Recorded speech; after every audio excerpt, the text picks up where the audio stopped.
स्वागत दोस्तों आप सभी के एक बार फिर the civil point institute Indore में। आशा करता हूं आप सब बहुत अच्छे होंगे। तो हरियाणा पब्लिक सर्विस कमीशन ने 2023 की अपनी असिस्टेंट इंजीनियर की वैकेंसी अनाउंस कर दी है। ऑफिशियल नोटिफिकेशन आउट हो चुका है, कुछ देर पहले ये नोटिफिकेशन आया है। सारी चीज डिटेल में समझेंगे। सबसे बड़ा सवाल आप लोग का हो सकता है क्या सर इसके अंदर अदर स्टेट अलाउड है कि नहीं है, उसके बारे में भी जानेंगे। और साथ में क्या इसका एग्जाम पैटर्न होगा, क्या सिलेबस और टोटल वैकेंसीज कितनी है। स्टार्ट करते हैं। आपके सामने हमने ऑफिशियल नोटिफिकेशन ओपन कर रखा है। अगर आपको नोटिफिकेशन चाहिए, पढ़ना चाहते हो, तो नीचे हमारा टेलीग्राम ग्रुप का लिंक है या व्हाट्सएप चैनल है, उसे ज्वाइन कर लीजिएगा। वहां पर आपको जो है तो ये मिल जाएगा। ठीक है। अब देखिए इसके अंदर जो सबसे पहले अगर बात करते हैं अपन, तो आप देख सकते हैं हरियाणा पब्लिक सर्विस कमीशन की तरफ से आज ही नोटिफिकेशन आउट हुआ है। देख सकते हैं 1/12 को। ठीक है। ये बेसिकली कल ऑफिशियल अपडेट आपको वेबसाइट पर दिखाई देगा, ये नोटिफिकेशन आउट हो चुका है। ठीक है।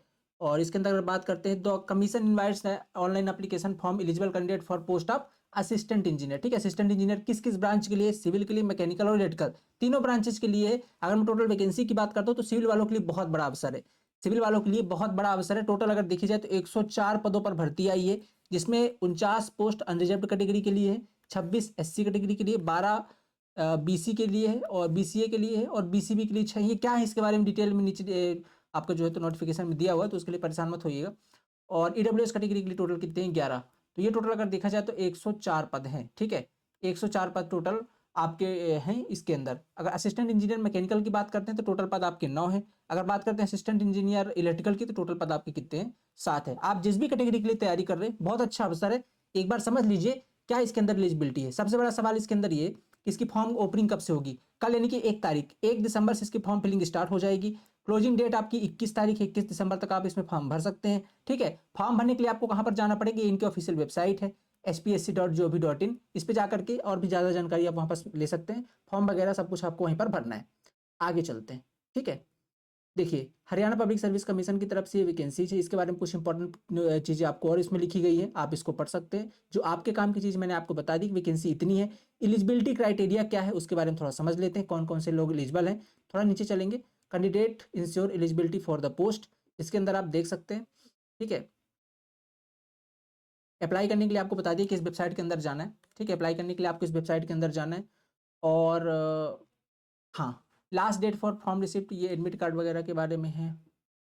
आपको अगर कोई डाउट इनके रिगार्डिंग, तो नंबर आप इसको स्क्रीनशॉट ले सकते हो, इनको सेव कर सकते हो। यहाँ पर आप इनसे डायरेक्टली कॉल करके भी बात कर सकते हो। टाइमिंग इन्हें बता दी कितने बजे तक आप कॉल कर सकते हो। ठीक है। और डिपार्टमेंट, किस डिपार्टमेंट के अंदर ये भर्ती आई, तो आप देख सकते हैं भर्ती आई है आपकी irrigation and water resource department के अंदर। ठीक है। डब्ल्यूआरडी डिपार्टमेंट के अंदर एक ही वैकेंसी आई टोटल 120 पदों पर, जिसमें 104 पर आपकी किसकी है? सिविल इंजीनियरिंग की भर्ती है। ठीक है। और कैटेगरी वाइज पोस्ट आपको यहाँ पास दिया हुआ है। जैसे यूआर की आपकी कितनी है? 49 वैकेंसी। देखिए इसके अंदर एलिजिबिलिटी थोड़ा समझ लेते हैं। बहुत सारे लोग एक ही सवालों के असर अदर स्टेट एलिजिबल है कि नहीं है, तो देखिए नीचे चलते हैं थोड़ा सा। ठीक है। यहाँ पास जो आपने बीसीए और बीबीसी के बारे में दिया हुआ, तो इसके बारे में पढ़ सकते हैं। Backward class A of Haryana, backward class B of Haryana, उनके बारे में है। ठीक है। ओबीसी के बारे में ये जिस भी कैटेगरी के अंदर आप आते हैं उसकी वैकेंसी आप उसके रिस्पेक्ट पे देख सकते हैं।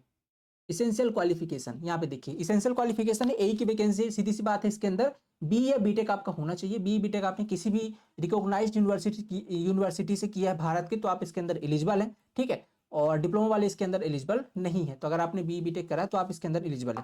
पहली चीज हो गई। दूसरी बात इसके अंदर समझते हैं, क्या इसके अंदर अदर स्टेट के एस्पिरेंट अलाउड हैं कि नहीं है। इन्होंने एक चीज और लिखी इसी सेकंड पॉइंट के अंदर।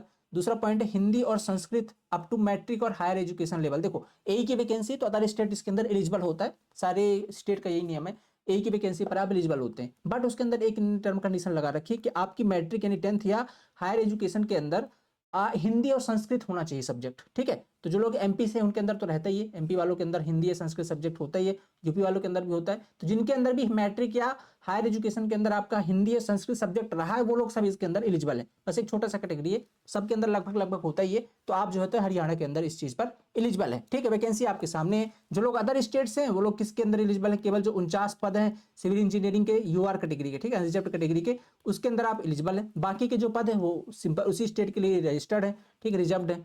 ठीक है।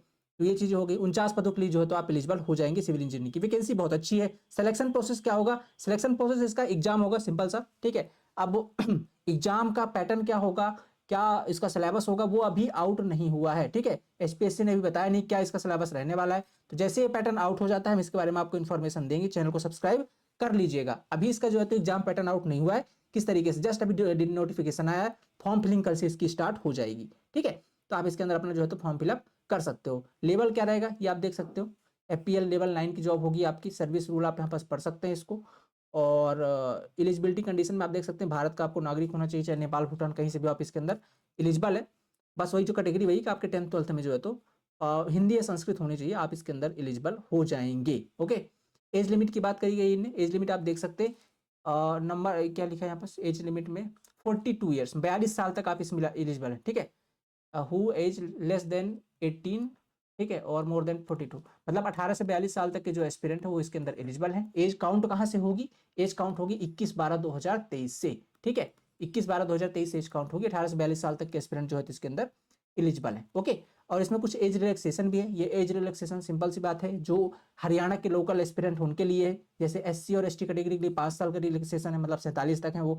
बैकवर्ड यानी कि OBC के लिए 5 साल का है। ठीक है, और फिर इसमें और कुछ चीज़ लिखी है, वाइफ ऑफ मिलिट्री है तो 5 साल का है, विडो है तो 5 साल का है, जुडिशियल सेपरेशन है तो 5 साल का है, अनमैरिड वुमेन तो 5 साल का है। ठीक है, एक्स सर्विस मैन है तो उनके लिए भी अलग है। तो ऐसे करके आपको जो है तो कुछ रिलैक्सेशन भी दिया गया है। ओके, अब इसके बाद थोड़ा सा और नीचे चलेंगे, जो आपके काम की चीज़ है। मैंने बता दी एग्जाम पैटर्न अभी आउट नहीं हुआ है, बट एक बेसिक आप समझ सकते हैं कि जब A लेवल का एग्जाम है, इसके बारे में जो पुराने पेपर्स एनालिसिस लेकर के आएंगे, थोड़ा बने रहिएगा। ये जस्ट इंट्रो वीडियो है आपके लिए। जो आगे की वीडियोज होंगी उनके अंदर इसका डिटेल नोटिफिकेशन या डिटेल्ड पैटर्न भी डिस्कस करेंगे हम। ठीक है, और जैसे EWS के बारे में इन्होंने बता रखा है, जो भी सर्टिफिकेट आप लगाएंगे वो 2023-24 वाला होना चाहिए। ठीक है, तो एक नॉर्मल सी बात है, आप इनको डिटेल में पढ़ सकते हैं। फीस का जो स्ट्रक्चर एक बार आप देख लीजिए। ठीक है, फीस का जो स्ट्रक्चर है इसके अंदर कितनी आपकी फीस लगने वाली है फॉर्म फिलिंग की। ठीक है, ये आपके सामने एप्लीकेशन फी कितनी लगने वाली है। मेल कैटेगरी के एस्पिरेंट के लिए टोटल 1000 रुपये लगने वाले। ठीक है, चाहे आप अदर स्टेट के हो, लिखा हुआ यहाँ pass all reserved category of other state, या आप हरियाणा के भी हैं तो भी आप जो है तो 1000 रुपये आपको देने पड़ेंगे। बाकी फीमेल वगैरह है तो उनको 250 रुपये। ठीक है, for male female candidate of SC ST या OBC, ठीक है, ये कहाँ के? हरियाणा के, या EWS हरियाणा के, तो उनके लिए आपका कितना है? 250 रुपये। बाकी जो एस्पिरेंट्स हैं उनके लिए जो है तो टोटल 1000 रुपये आपको फीस पे करनी पड़ेगी फॉर्म भरते समय। फॉर्म भरने की डेट मैंने आपको बता दी है, 1 दिसंबर से लेकर के 21 दिसंबर तक। ठीक है, फीस रिफंड नहीं होगी। बाकी आप यहाँ पास देख सकते हैं। कुछ और इसके बारे में जानकारी चाहिए, नीचे वीडियो के नीचे आप कमेंट कर सकते हैं। बहुत अच्छी वैकेंसी है AE की।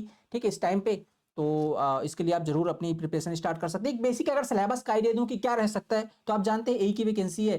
ठीक है, सिविल की तो जो बेसिक सिविल के सिलेबस होते हैं 10-12 सब्जेक्ट है सिविल के अंदर। ठीक है, इनको आपको अच्छे से स्ट्रॉन्ग करना, चाहे आपके स्ट्रक्चर वाले सब्जेक्ट हो, चाहे आपके थ्योरेटिकल सब्जेक्ट हो, एनवायरमेंट हो, RCC हो, ये सारे सब्जेक्ट आपको, मतलब जो एक बेसिक जो आप, अगर आप इसमें AE की बात करते हो तो आपने अगर MPPSC AE के देख रखा है जो भी सिलेबस है, हाँ कुछ सिलेबस आगे पीछे हो सकता है, जैसे नॉन टेक का पार्ट है, हो सकता है हरियाणा के GK आ जाए। ठीक है, हरियाणा के बारे में बेसिक नॉलेज होगा। जो भी और चीजें होंगी वो अपडेट होती होंगी, उसके बारे में हम आपको अपडेट करेंगे। इसका डिटेल सिलेबस आउट नहीं हुआ है, बट जस्ट आज ही वैकेंसी रिलीज हुई है। बहुत अच्छी वैकेंसी हरियाणा के अंदर है। ठीक है, तो आप सभी के लिए बहुत अच्छा अवसर है, तैयारी इसकी शुरू कर सकते हैं। इसके बारे में आगे जो भी अपडेट होगी आपके तक जरूर पहुंचाएंगे। चैनल पर सब्सक्राइब नहीं किया तो सब्सक्राइब कर लीजिए, और इसके रिगार्डिंग जो डिटेल्ड बैच भी लेकर के आएंगे। ठीक है, चैनल से जुड़े रहिएगा, और आपकी जो भी क्वेरी है इसके रिगार्डिंग कमेंट बॉक्स में बताइए। नीचे टेलीग्राम ग्रुप का लिंक है, व्हाट्सएप चैनल है, उस पर जाकर के आपको डिटेल नोटिफिकेशन भी मिल जाएगा। ठीक है, चलिए मिलते हैं अगली क्लास के अंदर। Thank you so much, have a nice day.